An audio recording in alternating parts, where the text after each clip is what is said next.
Mr. Nadezhdin, you were the only potential presidential candidate who openly opposed the war in Ukraine. Why was this so important to you? I have long believed that Putin is leading Russia in the completely wrong direction, on a path of authoritarianism, militarization, and isolation. This is completely the wrong direction. Over many centuries, Russian monarchs and political leaders have fallen into this rut. It's always ended very badly. As a Russian politician who advocates for a peaceful and free Russia, I naturally don't like this. I'm trying to fight this.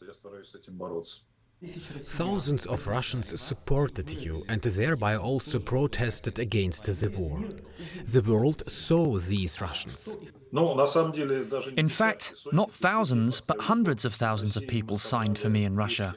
In Russia alone, we collected 211,000 signatures in 120 cities and 63 regions, where we had an election headquarters, and almost 30,000 Russian citizens also signed abroad, including thousands of people in Germany.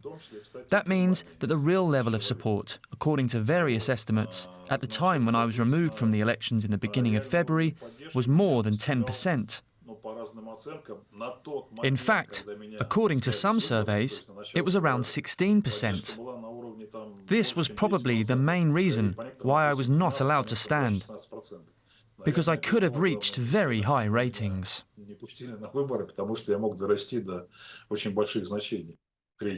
What does it say about the people who took to the streets despite the frost and stood in line to give their signature for you?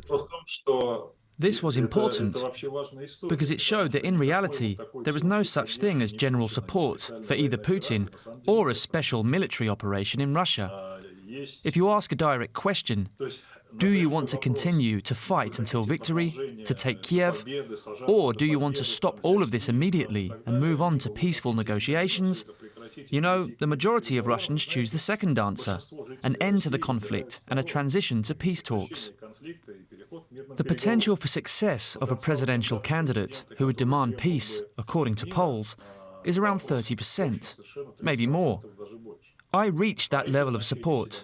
I was registered, and if I could have continued to conduct the campaign with the same increase in ratings, I could well have reached these numbers, and this was already threatening. It made Putin uncomfortable, to put it mildly. You say there is no open or vibrant support of Putin's policies and that people want peace. However, none of the other candidates do, and we are talking about the other three candidates. Besides Putin, there are 4 in total. Why did none of them criticize the war in Ukraine? These candidates were nominated by the official opposition. The official opposition in Russian parliament fully support Putin, 100%. This, by the way, is one of the country's problems. This is one of the most important questions.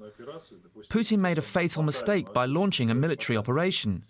Before that, for a quarter of a century, he had been destroying the key institutions of the Russian state, including the parliament.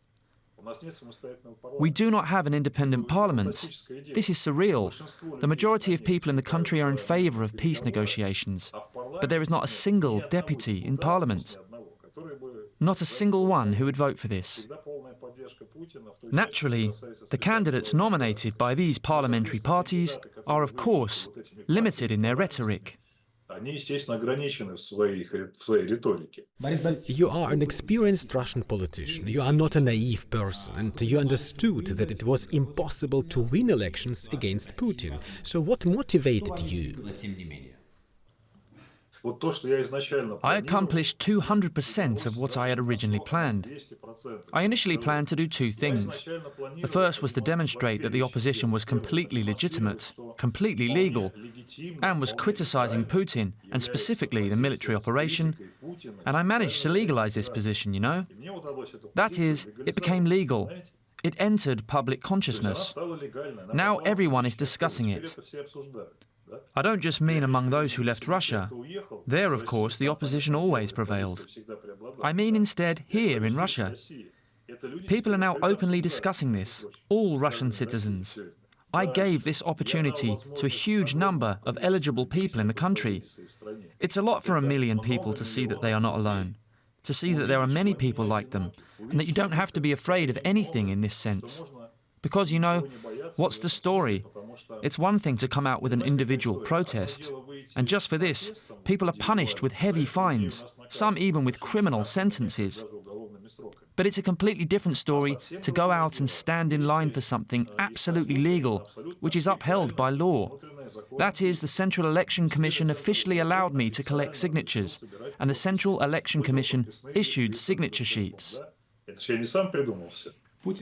Putin see that and become scared of you? Listen, I think Putin is not following these elections at all. He's not following them. They're of little interest to him.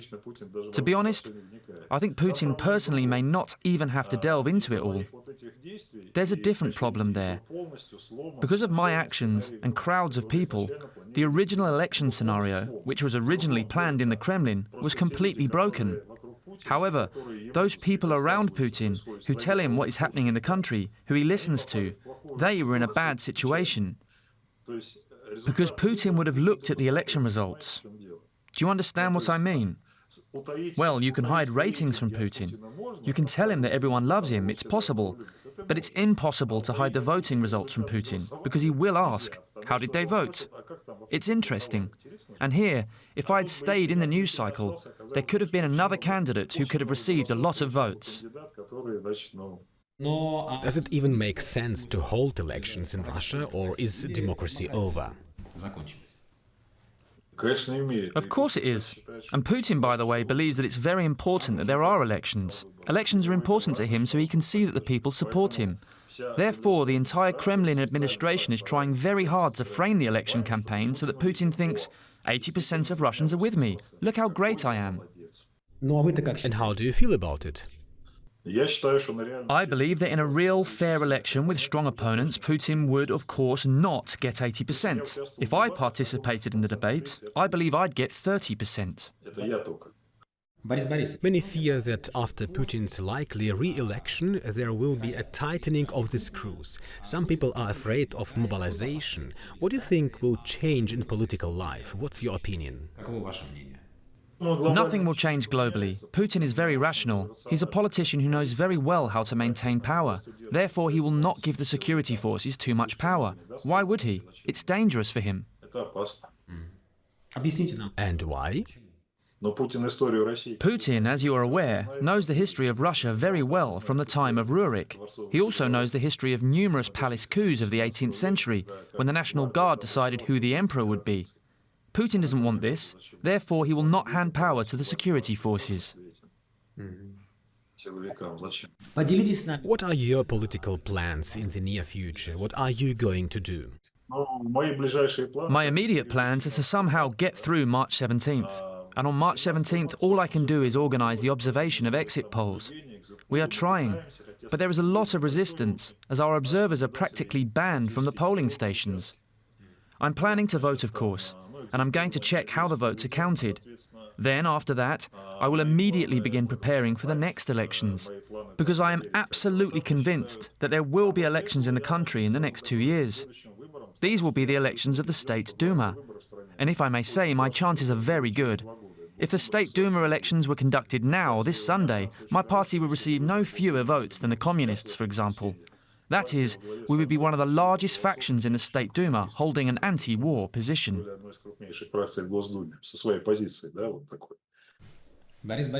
Boris Nadezhdin, thank you very much for speaking to DW.